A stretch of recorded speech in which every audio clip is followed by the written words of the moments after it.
you're just working for the sake of working, which beyond just earning money isn't really particularly joyful. And I think we're entering a stage in society and in life where, yes, we need to survive. Yes, you need to pay your bills. Yes, you need to support your family. But also, there are now options to be able to do that whilst you feel good about yourself as well. Hello and welcome to another episode of Not Your Forever Job. Hello if you're watching, and if you're listening and running or washing up or going to sleep. One of my clients told me that she listens to this when she goes to sleep. I don't know if that's a compliment or not, but welcome. This is a show that helps you get clear and figure out where you're going in your career, and it's full of tips and advice about basically anything career and job related. And I am an engineer. I'm an engineer and a career coach. So I tend to focus on science, tech and engineering kind of based industries, just because that's where my experience lies. But obviously, if you're not to do with that at all, then you can still benefit from it, I'm sure, because all jobs are fairly similar. And I think we can all complain about jobs and workplace issues in a similar way. So I'm just going to pre-warn you here that I'm recording this on my lunch break and I'm pretty hungry. So if you can hear my tummy rumble or anything like that, then I am sorry. You know, at least I'm not in some sort of massive meeting. That's happened before. I'm sure you can relate to that sometimes. And you're just sitting there and you're like, oh, it's not me, or where are the biscuits? Cool. So today we are chatting about motivation, actually, because I had a really interesting question. And I also love this question because it had the word zombie in it. And I was like, yes, it's Halloween week. Let's do a question with a zombie in it. But yeah, so I had a question from somebody who's basically struggling with motivation at work. And they said this: hey, Hayley, I like my job, which is good, the majority of the time, but I'm finding I'm really struggling with motivation. I try and complete tasks, but I feel like a bit of a zombie, hey, Halloween. And a task that should actually take half an hour takes hours. How can I get motivated to do the work? Cheers, Simon. Thank you so much for this one, Simon. I think we can all relate to it because none of us always want to work, and it can be kind of a challenge, I would say, sometimes to actually get yourself motivated. Now, I like how you put you like your job the majority of the time, because, you know, if you listen to this podcast before, then I am a bit of a devil's advocate sometimes, where I do ask the blunt questions like, well, if you're not motivated, then maybe you don't like your job, and you need to be thinking from a bigger perspective of why you're doing what you're doing and kind of rooting into your purpose and the reason for why you're doing what you're doing. Because often this is actually a reason for lack of motivation. It's if you don't know why you're there, if you don't know what you're doing, and you're just bouncing from day to day without any thought or goal or purpose or kind of future vision for what you're trying to achieve, then there's no fulfillment and you're just working for the sake of working, which beyond just earning money isn't really particularly joyful. And I think we're entering a stage in society and in life where, yes, we need to survive. Yes, you need to pay your bills. Yes, you need to support your family. But also, there are now options to be able to do that whilst you feel good about yourself as well. So, well, good about yourself, but also good about your job, and you feel fulfilled and you're doing something that's actually kind of more aligned with you and yourself. So gone are the days where you always need to struggle.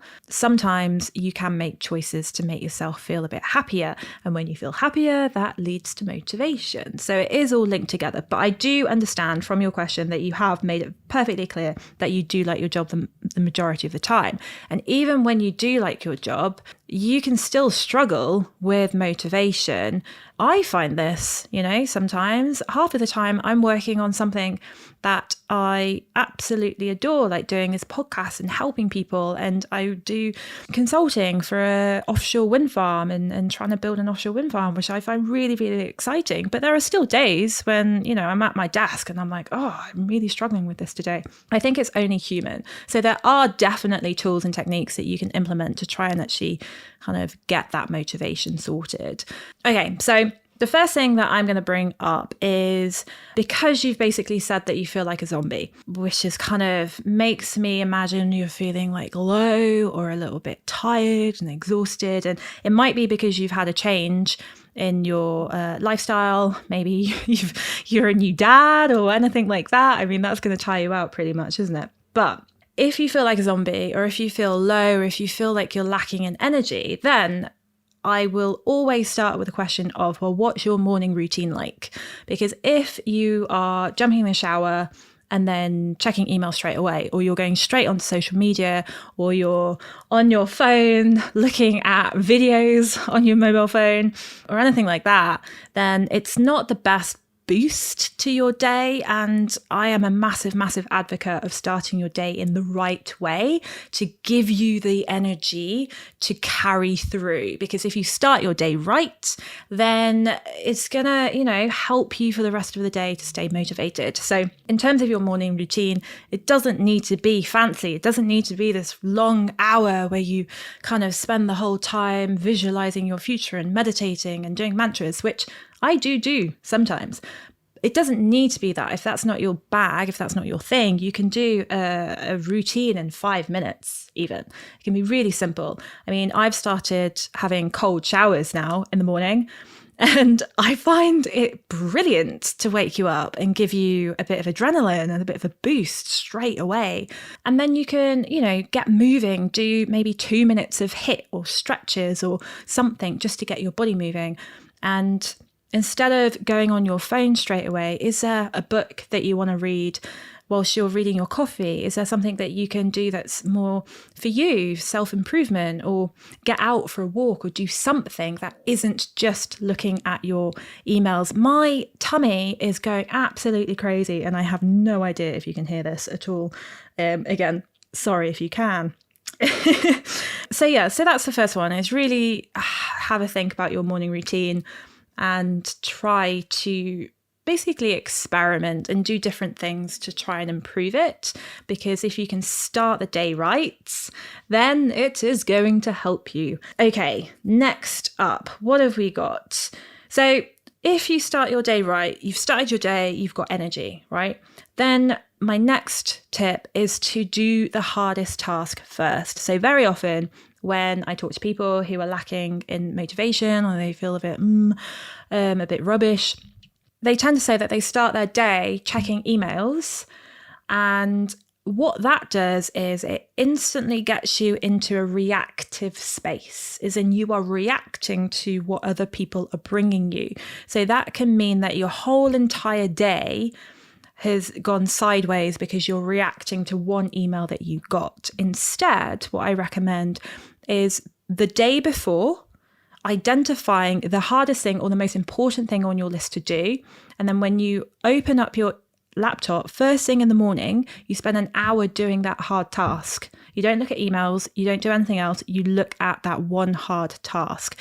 And in order to do this, because a lot of people basically will then say to me, oh, but I need to check my emails to know if something's important has happened. And yes, that's true.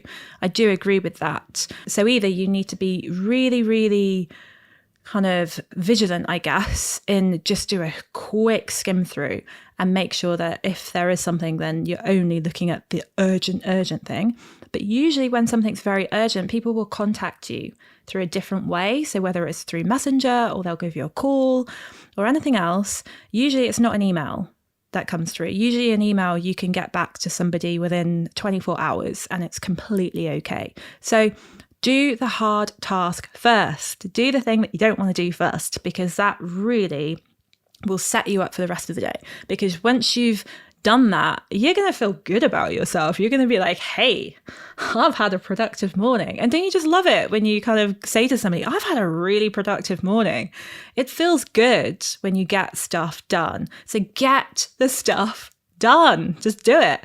And if you're struggling to actually get that done, here's another tip, another step for you, which is to spend 3 minutes doing a task and then basically, if you don't want to do any more, then you can give it up after 3 minutes. This is a technique that I use sometimes. So tell yourself, I will only do 3 minutes of this work. And then usually 3 minutes is enough time for you to open it up, start thinking about it, and then dive into the work a little bit. And you're like, oh, actually, this isn't that bad. Because half of the time it's actually starting something, which is the hardest bit. And then once you're in it, you can continue and it's perfectly okay. I find this really useful, especially in the afternoon as well. If you feel a bit tired and you're like, oh, I don't particularly want to do this, then just spend 3 minutes doing something. See if you can get into the flow.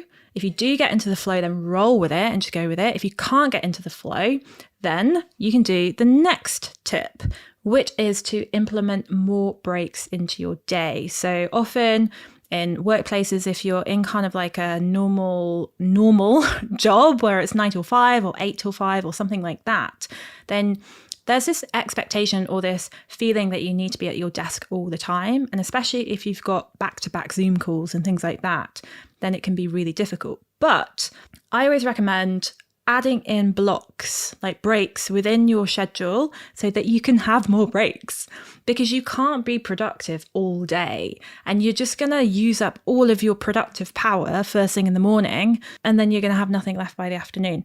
So adding in more breaks, so even if it's just 5 minutes to give yourself a treat, maybe go for a walk or watch a funny YouTube video or something like that for 5 minutes.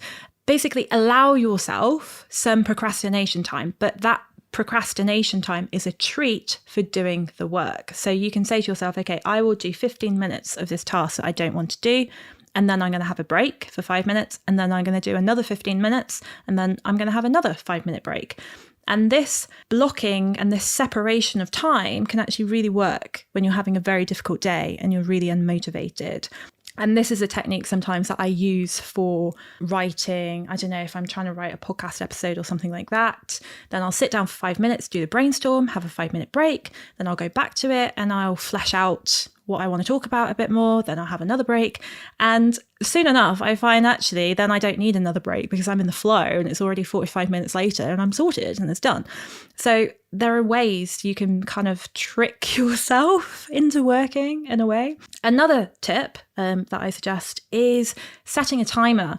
This one can be really, really powerful as well. So not only having those breaks, but when you come back to your work, get your phone out and set a timer for, 15 minutes or half an hour, and say to yourself, I'm going to work to the absolute best of my ability for this half an hour. As soon as that timer goes off, I'm out of here. I'm going to go have a break or a treat or something like that. And when you can see the clock right in front of you, it's amazing what it does. It's like a deadline and it kind of spurs you on a little bit and you can see it counting down. And that's something that we don't tend to do in offices or work, because I think it would be quite unhealthy if you did that all the time. But if you're lacking motivation, then this can be a really, really useful tool. Then I think my favorite one, to be honest, this one's my favorite one. Another tip is to make it fun. Fun. Yay. You're like, how can I make it fun when I'm unmotivated and I don't want to do the work? Yes, I understand. It can be tricky. No, so I tend to recommend asking yourself, what can I do to make this activity more fun? So that might be putting on some fun music. It might involve dancing around your room like a crazy person. I do that. This is something that I do. I will get my laptop. I will set myself up downstairs, like standing. I'll put some 90s, old school 90s tunes on, and I will be dancing away because it's the only way to get motivation. So think about how you can actually bring a bit of fun into your day, a bit of joy, a bit of fun, and then it's not as like boring and slow. Add a bit of energy to your day. So my final tip is to have an accountability partner. So somebody, whether it's your husband, your wife, or a colleague at work who is also feeling kind of unmotivated, but somebody who can help you stay accountable. So you can say to them, look, I need to get this task done. Please hold me accountable to that. Once I've done this task, I can then go and have a break.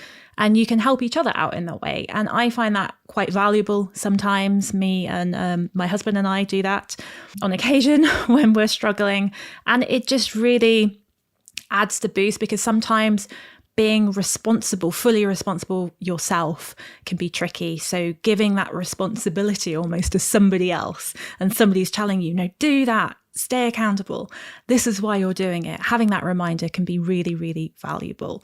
So yeah, those are all of my tips. Thank you so much, Simon, for your question. If anybody else who's watching or listening and you've got a question, then just send me an email. I'll pop my email below, but it's hayley@hayleyloren.com. Also, if you want some more advice and a boost and inspiration around your career straight to your inbox, then you can sign up to my free weekly career boost on my website. So just head on over to www.hayleyloren.com/coaching for that. Thank you so much for listening and for watching, and I will see you next week.